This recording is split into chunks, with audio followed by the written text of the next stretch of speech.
Hello there, my name is Dr. Salim Javed, and we have been talking about how the tradition of filmmaking, how the tradition of feature filmmaking started in Hollywood. Look at these images on your screen. These are the images from Quo Vadis, and it was released in 1913. Imagine a country that has not seen more than one reader, and you are showing them Quo Vadis. Kabiria. Look at these next images. These are the images from Kabiria, again, 1913. Think of people. Think of the expectation they have now onwards from feature film.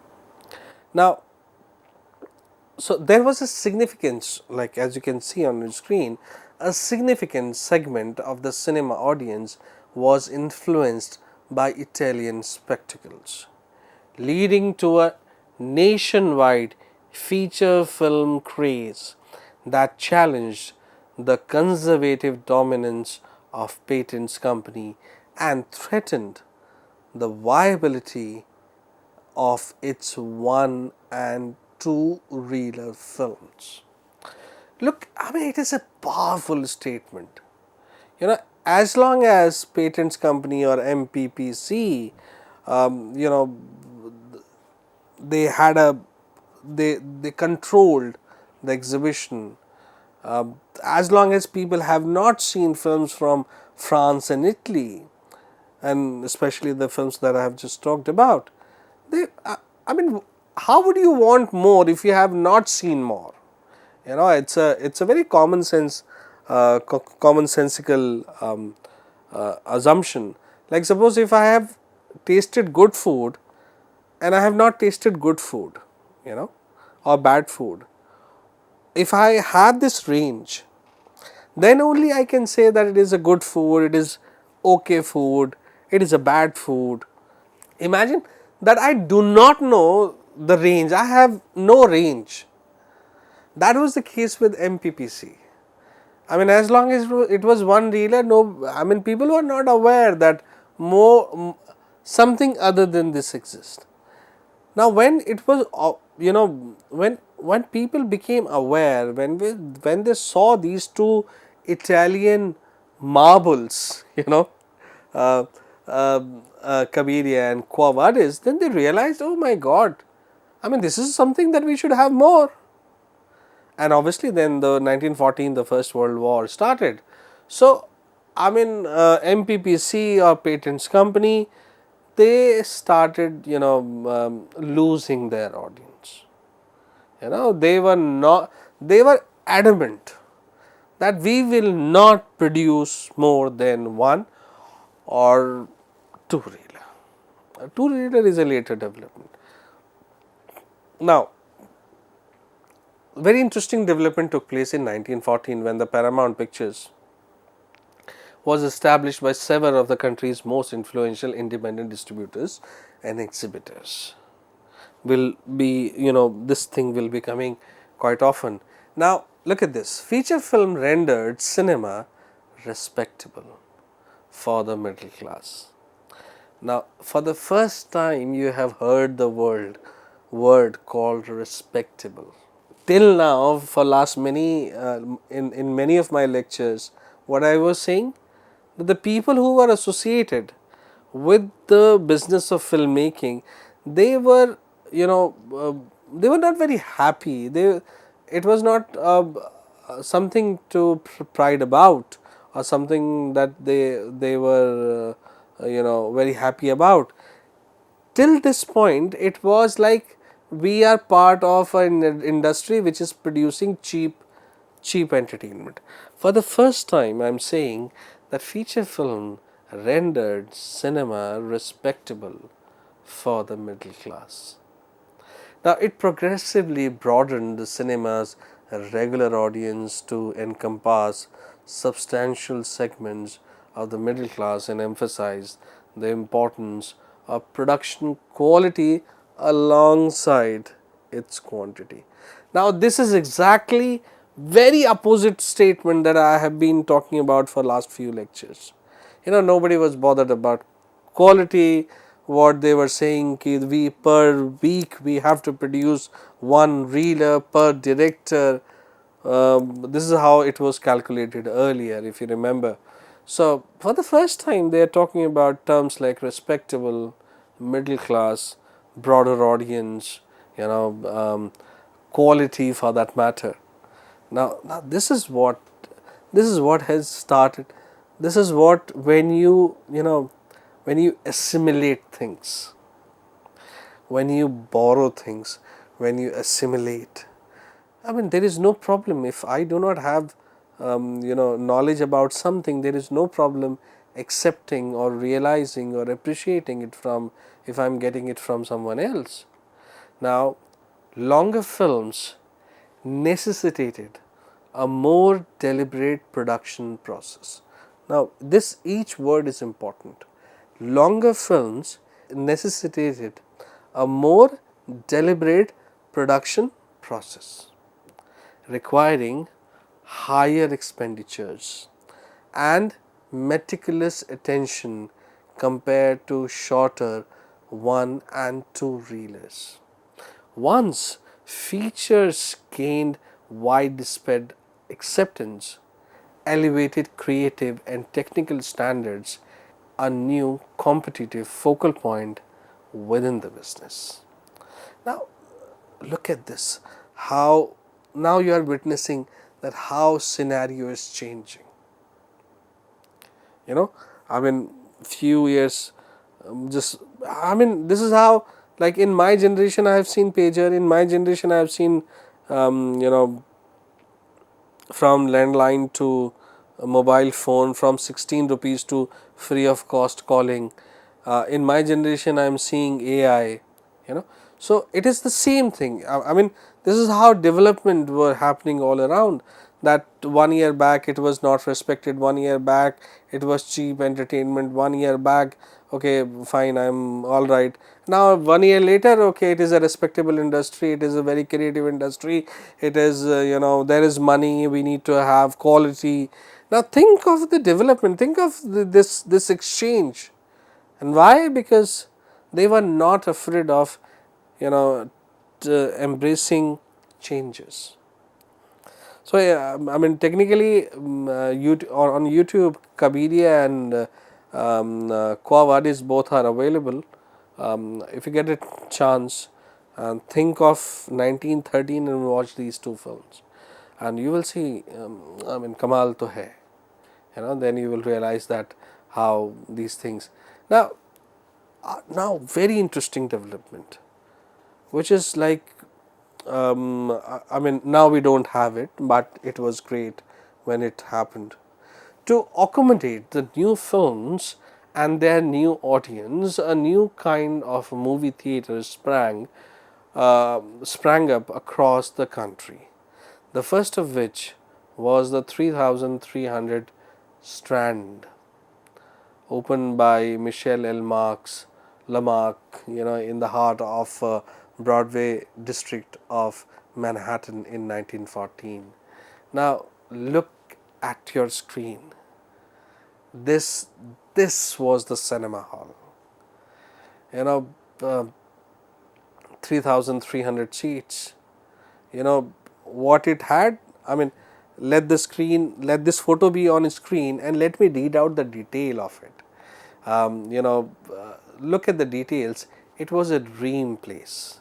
Two-story gold and marble interior, adorned with tapestries and crystal chandeliers, luxurious carpeting, many lounges, a 130-piece orchestra and grand bass organ, and the entry fee was just 25 cents.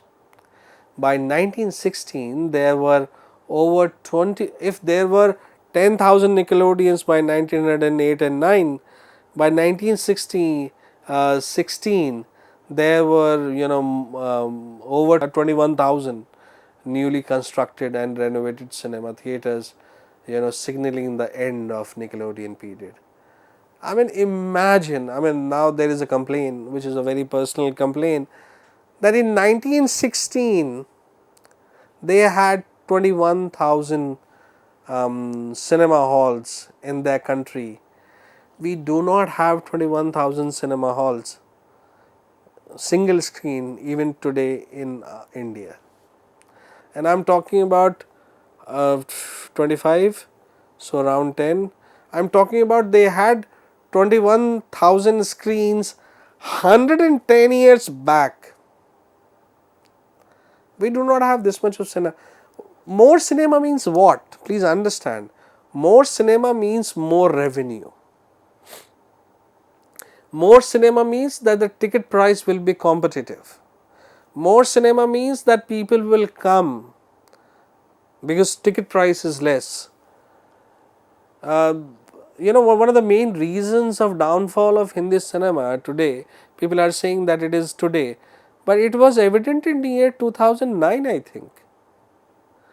When Bombay film industry went on a strike because multiplex owners were not ready to give them a bigger share, and by that time there were around 10,000 single screen cinemas in India, and they were not bothered about single screen theatres in India. They said okay, because multiplex is not giving us the desired portion from the income, so we are going for on a strike, and that went on for 2 months. Do it, streamline the ticket process of single screen. I even today love to go to single screen. I mean, obviously I live in a metropolitan where you have more options in terms of multiplexes, but my entire childhood and my some initial formative years, I have gone to a single screen. I mean, there was one wonderful theatre in Pragati Maidan, which is called Shakuntalam. I remember when I was in college, the price was 7 rupees and 12 rupees. So the same film was in PVR Saket for 110 rupees then, and after a week it used to come to Shakuntalam Theatre, which was in Pragati Maidan, and I along with my friends and me alone many times have seen the film in 7 rupees and 12 rupees. Same film like Face Off, 1 week before in PVR, 110 rupees, 112 I think, and 107, and after 1 week it was there in Shakuntalam Theatre in Pragati Maidan in 7 rupees and 12 rupees, and I was a student, so it was, I mean, nothing could have been better for the nothing could have been better for me then. I mean, Shakuntalam Theatre is there in my brain, it's in my memory. Now this is one of the, I don't know, good quality film, bad quality film, this is a secondary thing. It's the distribution, it's the exhibition, it's the ticket price.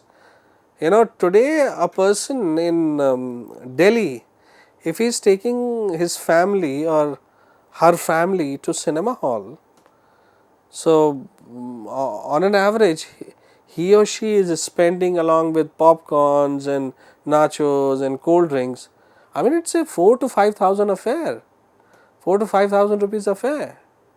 And imagine that they had 21,000 cinema halls in 1916. So they will earn more. Their budget will be bigger. They will be releasing their films in more theatres. They will be earning more in terms of ticket sales. So more theatre means more revenue. More theatre means less ticket price. More theatre means that the ancillary industry which mushrooms around a cinema hall is bigger, thriving, happening. Now, I mean, look at this cinema hall. Who would not love to go to see a film in 25 cents in this cinema? I mean, just zoom it. I mean, see it. Yeah, I mean, it is something that you will fall in love with. I mean, when I saw it for the first time, I mean, I've given the source also from where I've taken this image. I mean, I was like absolutely flabbergasted. It was like, it was so beautiful. And for the first time, middle class people felt that they are entering a magical place. That's what the magic is. That's what the filmmaking is. I mean, imagine that you are watching Lagan in this cinema hall. I mean, you will love watching Lagan in this. You will love watching Tumbad in this. You will love watching Kantara in this. You will love watching, any film in this cinema hall. So it is not only about film. It is about the ambience. I mean, you forget from where you come. You pay the price and become the part of the dream. That's why it's called dream making industry. And there is no dream now. That's why films are not working, because these are the places which are not weaving dreams. How pathetic that is. An industry which is called dream making industry, they are not weaving dreams. So if you are not true to your own industry, how would that industry will survive? Is it only about story? Is it only about actors? Is it only about music? Is it only about camera? Is it only about light? No, it is not. It is when everything comes together, falls in a perfect line, and you are mesmerized by the arrangement, where story is right, camera is right, cast is right, music is right, time is right, release is right, and you are watching it in a wonderful place. That's what this medium is. It is not only a dark room, it's a magical dark room where you see dreams. I mean, people are like crazy. I mean, when I go through reels, so अभी Saiyaara film को लेके, I mean, everybody के छपरी generation is this, छपरी generation is that. Okay, fine. I mean, people have got a very different expression for films. But good thing is that they are liking something on screen. Please don't take away this magic from them. They may be young. They may not have seen Kagas Ka Phool. They may not have seen Mother India. Fine. They are seeing this film. Let them get related to the film. I mean, every content creator in digital world is like, ये छपरी हैं, देखो ये बोतल लगा के आ गए हैं, इन्होंने कुछ देखा ही नहीं, इन्होंने रंग दे बसंती नहीं देखी है. Oh fine, नहीं देखी है यार, कुछ देख रहे हैं. And they are liking it. Let them like it. Encourage them कि we have created more one. I mean, we have created. Suri has created a lot of other films also. Ask them to see those films also. They are beautiful films. There are so many films. But if for the first time this generation has felt that magical touch, don't disillusion them. Let them be there in that feeling. It will in a long run draw more people to cinema halls. People, producers, directors, you call it chhapri, doesn't matter, but in Bombay it's like a sensation right now. Producers are happy, directors are happy. So अब बहुत it will change the mindset कि वो मुक्का मारा football की तरह से villain उछल रहा है. Even I mean chances are that films like these, or maybe Ashiki 3 will bring back that romantic track back in mainstream. अभी तो every Hindi film is a South Indian film. Nothing against that, please.